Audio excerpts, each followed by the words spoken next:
What are your desires? What are you desiring? What do you want? I know what you want, what you desire changes year after year, month after month, day after day, even moment by moment. The desires change, which is natural. It's, we are the most unpredictable things that we know. So basically there are two types of desires, of wanting, yet they are very easy to be confused, as our mind thinks in language, and the two types are completely different by nature, yet we put the same labels. We call them desires and wanting. That's why it's confusing, because we use the same label. So let me see how I can put it. One desire, it's a desire from deep inside you. It's a desire from within. Then there's no other reasons that you want what you want. You just want it. You don't have to justify. You just want it. It's impulse of life. It almost feel like you are born wanting it. So examples can be when the music arises, your body just wants to move with the rhythm, with the beat, with the melody. So that kind of like body, the intelligence of the body wants to move. That's a desire, that kind of desire. Or it could be you see a beautiful picture somewhere in a magazine and you feel like that's a beautiful place and you want to go there, even though it's far away on another continent. You want to go there, you want to visit that place. That kind of desire, you want to visit, feels the place is almost like calls you somehow, without you knowing any other rationalized reasons. It could be you see someone gorgeous, you want to get closer to this person, you want to know this person more. That kind of desire. It could even be like at workplace, like a new position opens up. You want it because you can easily see yourself in that position, doing those things, and feel so good to entertain the idea. It could be a new gadget comes out to the market, you like it, you want to have it, you picture yourself having a lot of fun using it. Those kind of desires, very fresh, very in the moment. It makes you feel wonderful when such a desire arises, and there's a quality of spontaneity in it. And that desire is actually the driving engine of manifestation. And manifestation is actually a natural side effect of wanting what you want, of wanting to have the experience of it. So in that spontaneous moment, the way you want to live your life, and manifestation becomes a side effect of that. So in that wanting, there is only pure desire, which is impulse of life itself, and it feels good when you have not introduced a thought that you cannot have it for whatever justified reason. It's in the purity of that desire itself. It feels great. And of course, it feels good because you have not adopted some of the imposed limitation coming from other people. So that kind of desire is one desire. Now there's another type of desire. I'm using my left hand to illustrate that desire. That type of desire is a desire that is based on this premise, that I'm not enough. Be it I'm not smart enough, I'm not good enough, I'm not young enough, I'm not old enough, doesn't really matter, but I'm not enough. This is not enoughness. So I need the realization of those desires for me to give me permission to feel enough. I need the manifestation of the desire for me so that I will know that I'm enough. So you see, it's a very different places that the desires come from. Now, the content of those desires might appear to be the same, the same desire to dance with the music, to want to go to the visit the beautiful place, want to get to know that person better, want to be working in a new position or new gadget. The content in the containers might appear to be the same, yet the difference of those two desires come from the containers themselves.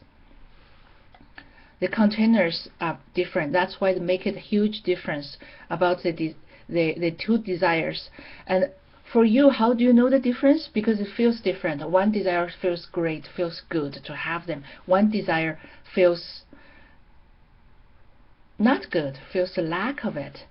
So that's why a client of mine told me that desires are painful, she said. While desires are painful when you have not learned how to allow them, when you have only learned not to allow them by beliefs.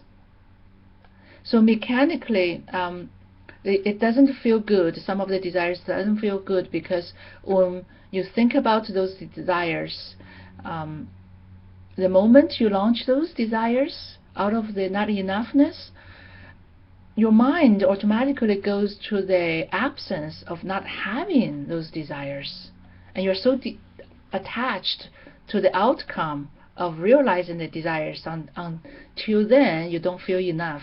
That's why it feels painful. It doesn't feel good, but desire itself should feel great. So two desires. One, we go about life, we notice something, and the spontaneity of the heartbeat launches some certain desires, and the desire is like a gentle breeze passing through ourselves, and there's no difference between these desires and a desire of a tree wanting to grow. It's natural. The tree wants to grow taller, to embrace sunlight better. So all worldly manifestation will be just the byproduct or the side effect of those desires, of you enjoying those desires. Desire number two, the second type of desire, we feel not enough, not worthy, and we want to have some of the things for us to feel a sense of fulfillment.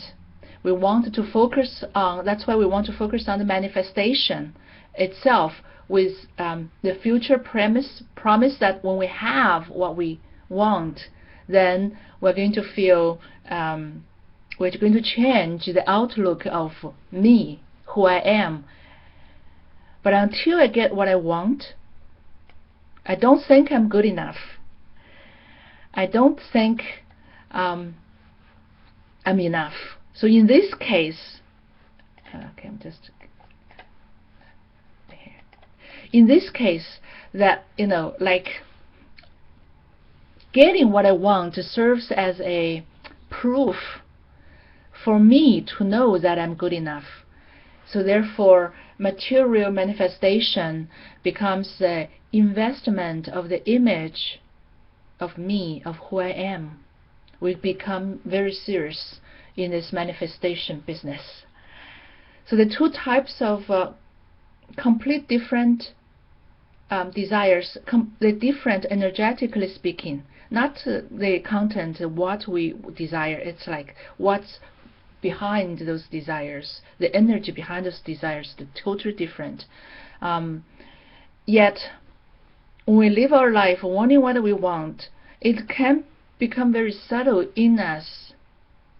When I talk that way, it makes very different. But when we live our life day after day, it's very subtle. The difference can become subtle. We can easily become very confused, and because of our mind, is good at rational thinking, and rational thinking relies on the language we use. We use the same labels, the same language, so it could be easily mixed up, and we become confused. But basically, here are the differences. Desire number one there's a playfulness. Desire number 2, there's a seriousness. Desire number 1, there is a sense of spontaneity. And desire number 2 involves planning, involves worrying, involves calculating. And desire number 1, it comes from actually the fullness of knowing who I am without searching for outside validation. And desire number 2, based on I'm not enough, and the manifestation will fulfill me. I am hosting a 4-week-long class that I call Hypnosis for Manifestation. It's Thursday evenings in August 2014, and starting, I believe, starting on August 7th. And it's on Thursday evenings from 7 to 8:30, an hour and a half Thursday evenings. So if you feel like you want to explore more on this further, in and out of trance, I invite you to join the class in Vancouver, west end of Vancouver. So you can challenge yourself and challenge me. You know, we learn together to experience in and out of trance what it really means to manifest. And ironically speaking, our manifestation comes more easily when you live in the first paradigm, the first type of wanting what you want. So the details of this class, Hypnosis for Manifestation, is on my workshop page on the website of KemilaHypnosis.com, KEMILA hypnosis.com. Thank you.